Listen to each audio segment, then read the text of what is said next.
અમે અત્યારે ઊભા છીએ અડધા ગામના લુહાર ફળિયામાં. તમે જોઈ શકો છો કે અહીંયા પૂરના પાણી પ્રવેશવાના શરૂ થઈ ચૂક્યા છે. અમુક ઘરો તો પાણીમાં ગરકાવ થઈ ચૂક્યા છે અને દ્રશ્યો તમે જોઈ શકો છો કે અત્યારે હાલમાં આ શું પરિસ્થિતિ છે આ વિસ્તારની. વિસ્તાર સંપૂર્ણપણે અંબિકા નદીના પાણી ફરી રહ્યા છે અને વિસ્તારમાં ધીમે ધીમે પાણીના જળસ્તર વધી રહ્યા છે. લોકોને સ્થળાંતર કરવામાં આવી રહ્યું છે. તમને દ્રશ્યો બતાવવા માંગીશ કે અહીંયા જે ઘર છે, ઘરની અંદર જે અહીંયા જે લુહારવાસ છે ત્યાં લોકો ખાસ કરીને પશુપાલન કરતા હોય છે અને પશુપાલન કરતા લોકોના ઘરે જાનવર રાખેલા હોય છે, એટલે કે ગાયો ભેંસો જે રાખવામાં આવી હોય તે બધા બહાર સ્થળાંતર કરવામાં આવ્યા. અને ઘરના તમે દ્રશ્યો જોઈ શકો છો કે ઘરની અંદર અત્યારે હાલમાં જે સામાન છે તે સામાન ખસેડવાની તજવીજ હાથ ધરવામાં આવી છે. તમામ ઘરના લોકો અત્યારે જે ઘરનો સામાન છે તે સલામત સ્થળે ખસેડવાની તજવીજ હાથ ધરવામાં છે, કારણ કે આ લુહારનો વ્યવસાય પણ કરે છે. સાથે સાથે તમે જોઈ શકો છો કે લુહારનો જે સામાન હોય છે, જે ચૂલા ને જે બધું બનાવવામાં આવ્યું હોય છે, તેને પણ અત્યારે અહીંયાથી સ્થળાંતરિત કરવાની તજવીજ હાથ ધરવામાં આવી છે. લોકો તમે જોઈ શકો છો કે ઘરના અત્યારે હાલમાં જાણે અફરાતફરી ફેલાઈ હોય તેવો માહોલ અત્યારે ઘરની અંદર જોવા મળે છે, કારણ કે અચાનક જ પાણીની સપાટી વધવાના કારણે લોકો અહીંયાથી સ્થળાંતરિત કરવાની તજવીજ હાથ ધરવામાં આવી છે. સ્થાનિક લોકો અત્યારે હાલમાં જે પોતાના ઘર વખરીનો જે સામાન છે તે હટાડવાની તજવીજ હાથ ધરવામાં આવી છે. તો અહીંયા નવસારીના એસડીએમ પણ અહીંયા પધાર્યા છે અને તેઓની દેખરેખ હેઠળ સમગ્ર વિસ્તારને ખાલી કરવાની તજવીજ હાથ ધરવામાં આવી છે. અહીંયા જે એસડીએમ જે છે અત્યારે હાલમાં, એટલે કે નવસારીના પ્રાંત અધિકારી જનમભાઈ ઠાકોર, કે તેઓ અહીંયા પધાર્યા છે અને અહીંયા તેઓ તમામ લોકો સાથે વાતચીત કરી લોકોને સમજાવી રહ્યા છે કે સ્થળાંતર કરી લો, કારણ કે જે પૂરનું પાણી છે, પાણી વધવાની શક્યતા છે અને પાણી વધવાના કારણે તમામ લોકોને અત્યારે હાલમાં સ્થળાંતરિત કરવાની તજવીજ હાથ ધરવામાં આવી રહી છે. અને જોઈ શકીએ છીએ આપણે બાજુ કે સાહેબ સાથે વાત કરવાનો પ્રયાસ કરીશું કે સાહેબ શું પરિસ્થિતિ છે અત્યારે હાલમાં. હા, સાહેબ સાથે વાત કરીશું. આપણે લોકો સ્થાનિક લોકો સાથે વાત કરવાનો પ્રયાસ કરીશું. તમે ક્યાંના રહેવાસી છો? અહીંયાના રહેવાસી? અહીંયા ઘર ડૂબી ગયું. કયું ઘર છે તમારું? આ ઢીડલો. શું પરિસ્થિતિ છે તમારા ઘરની અત્યારે હાલમાં બધું અંદર પાણી ભરી ગયું છે અને ગોદડા ઘર લાવી 7 તારીખે રેલમાં તો ડૂબી ગયું. નેવી પરિસ્થિતિ પાછી થઈ ગઈ છે. કેટલા દિવસ પહેલા પાણી આવ્યું હતું? આજે પાછું 7 તારીખ 7મા મહિનો 2026. આજે પાછું પાણી આવ્યું? આજે પાછું પાણી આવ્યું. વારંવાર પાણી આવે છે તો તેના માટે કોઈ વ્યવસ્થા નથી? વ્યવસ્થામાં સાહેબ હવે અહીંયા જ રહેવાનું છે. જૂનું ઘર અમારું આ છે ને, એ બી પાણીમાં તૂટી ગયું ગાડીથી. કેટલા પરિવારો છે અહીંયા? અહીંયા લગભગ અમારા બધા થઈને હોય 16-17 ઘર છે ને, હોય એક જણનું આખું બધું એક જ કુટુંબ છે અમારું. અત્યારે ક્યાં તમને સ્થળાંતર કરવામાં આવે છે? અમે અત્યારે આ બધા એક બીજાના ઘરે એડજસ્ટમેન્ટ થતા છે.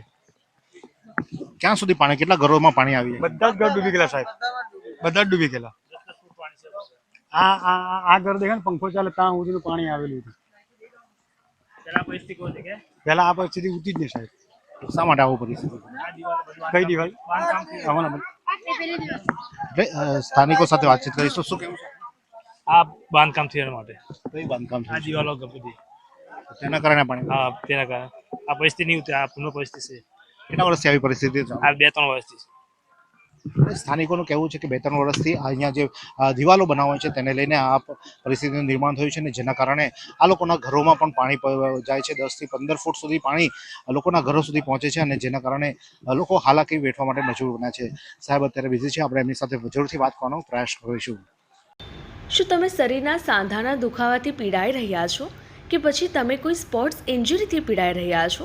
લકવાની બીમારી બાદની પીડા સહન કરી રહ્યા છો? શું તમને સ્પાઇનલ પ્રોબ્લેમ છે? તો આ તમામ દુખાવાને હવે બાય કરી દો, કારણ કે માસ્ટર ડિગ્રી ધરાવતા ખૂબ જ અનુભવી ફિઝિયોથેરાપિસ્ટ ડૉક્ટર અમિત પટેલ પાસે તમે આ તમામ સમસ્યાઓનું સચોટ નિદાન કરાવી ફરીથી નોર્મલ જિંદગી જીવી શકો છો. તો સરનામું નોંધી લો. Comprehensive care centre, DD street, library પાસે, અનુરાગ સારીઝની લાઇનમાં, નવસારી. આપણી સાથે નવસારીના પ્રાંત અધિકારી જનમભાઈ ઠાકોર જોડાય છે. સાહેબ, શું પરિસ્થિતિ નવસારીમાં અત્યારે? ગઈકાલે મોડી રાતથી આજે આખો દિવસ હમણાં બપોર સુધીમાં ખૂબ વધારે વરસાદ પડ્યો છે. નવસારીમાં પણ સતત વરસાદ ચાલુ છે અને જિલ્લામાં ખાસ કરીને ચીખલી ગણદેવી બાજુ વધારે વરસાદ છે. અંબિકા કાવેરી નદીમાં પાણીનું લેવલ ઘણું વધારે છે, ત્યાં સ્થળાંતર કરેલું છે. નવસારી શહેરની વાત કરીએ તો હાલ તો પૂર્ણા નદીનું લેવલ લગભગ 21-21.5 ફૂટ બાજુ છે. 23 ફૂટ ભયજનક સપાટી છે. એટલે સિટીની અંદર પણ તંત્ર પૂરેપૂરી રીતે સજ્જ છે. ઓલરેડી આપણે ફાયર વિભાગ દ્વારા અને જે ફ્લડની ટીમો કાર્યરત છે એમના દ્વારા સ્થાનિક વિસ્તારોની અંદર વોર્નિંગ આપી દેવામાં આવી છે કે જો લેવલ વધી જાય તો તાત્કાલિક જાણ કરે અને જે એમના નિર્ધારિત કરેલા આશ્રય સ્થાન છે ત્યાં એ લોકો સુરક્ષિત રીતે ખસી જાય. મહાનગરપાલિકા દ્વારા જે વિસ્તારોમાં પાણી વધારે ભરાયા હતા વિજલપુર બાજુ અને રેલ રાહત કોલોની દશેરા ટેકરી પાસે અમુક કોર્પોરેટરો દ્વારા ફૂડ પેકેટ પણ આપવામાં આવેલા હતા. હાલ પૂરતું અહીંયા નવસારી ગ્રામ્યમાં અડધા ગામ છે. અડધા ગામ ખાતેથી કનાઈ ખાડી પસાર થાય છે. કનાઈ ખાડીમાં પાણી ખૂબ ઉપરવાસમાંથી વધારે આવવાને કારણે ખાડી ઉભરાઈ ગઈ છે અને એમાં ખાડીના કિનારે અહીંયા અડધા ગામમાં લુહાર ફળ્યું છે જ્યાં લગભગ 16 થી 17 મકાનો છે. ત્યાં પાણી હજી અંદર ઘૂસ્યા નથી પણ રોડ પર ને બધી જગ્યાએ પાણી આવી ગયા છે. એટલે એવી શંકા છે કે જો આ વરસાદ આમને આમ ચાલુ રહેશે અહીંયા ને ઉપરવાસમાં તો રાતે અહીંયા ઘરોની અંદર પણ પાણી આવી જશે, જેના પગલે આ 16 ઘરોની અંદર જે પણ રહીશો છે એમના ઢોર છે એ બધાને આપણે સુરક્ષિત સ્થળે ખસેડ્યા છે. સરકારી શેલ્ટર હોમમાં અત્યારે કોઈને ખસેડ્યા નથી. આ બધાના જ બીજા મકાનો છે ઇટાળવા પાસે અને એમના સગા સંબંધીઓ પણ અહીંયા નવસારી ખાતે જ રહે છે તો ત્યાં એ લોકો બધા એમની રીતે શિફ્ટ થયેલા છે. અત્યારે નવસારીમાં કેટલા લોકોનું હજુ સુધી સ્થળાંતર થયું છે અત્યાર સુધી અંદાજે? નવસારી શહેરની અંદર તો હજી ફક્ત રેલ રાહત કોલોનીનું 5 થી 10 લોકોનું સ્થળાંતર થયું છે. બીજાનું સ્થળાંતર નથી થયું. ગણદેવી ચીખલીનો મને ખ્યાલ નથી. નવસારી ગ્રામ્યમાં આ અડધાની અંદર આ 16 ઘરોના લોકોનું સ્થળાંતર હાલ પ્રગતિમાં છે. રાત્રે પૂરની પરિસ્થિતિ નિર્માણ થાય તો તેના માટે શું તૈયારીઓ છે આપણે તંત્ર દ્વારા? ગામે ગામ જે તલાટીઓ છે તેમને હેડક્વાર્ટરે રહેવા માટે સૂચના આપેલી છે. કોઈ પણ પ્રકારની નુકસાની થાય કાચા પાકા મકાનની કે કોઈ પણ માનવ મૃત્યુ થાય કે માનવ ઈજા થાય તો તેની તાત્કાલિક જાણ કરવામાં આવે એવું કહેવામાં આવેલું છે અને સરકારના નીતિ નિયમો મુજબ આવું કંઈ ધ્યાને આવશે તો તેમને જો સહાય મળવાપાત્ર હશે તો સહાય પણ આપવામાં આવશે. આ સાથે કોઈને કોઈ પણ પ્રકારની તકલીફ ન પડે એને માટે સિટીની અંદર આપણે તમામ 45 જેવા શેલ્ટર હોમ બધા રેડી છે. કોઈને પણ ક્યારે પણ શિફ્ટ કરવાનો વારો આવે તો આપણે તાત્કાલિક ફ્લડની ટીમો એ લોકોને શેલ્ટર હોમ ખાતે દોરી જશે અને શેલ્ટર હોમની અંદર પીવાનું પાણી, જમવાનું, આરોગ્યની ચેકઅપ અને રહેવા માટે ગાદલા આ બધી જ સુવિધા આપણે તૈયારી રાખેલી છે. એટલે કદાચ રાતે પણ કોઈને શિફ્ટ કરવા પડે તો રાતે પણ એ બધી વ્યવસ્થા ત્યાં થઈ જશે. એસડીઆરએફની કેટલી ટીમો છે નવસારીમાં? હાલ એક ટીમ છે જે અત્યારે અંબિકા કાવેરી પાસે કાર્યરત છે, ગણદેવી ચીખલી પાસે, અને જરૂર જણાશે તો એનડીઆરએફને પણ મોબિલાઇઝ કરવામાં આવશે. હાલ એવી કોઈ જરૂરિયાત જણાતી નથી. આભાર સાહેબ.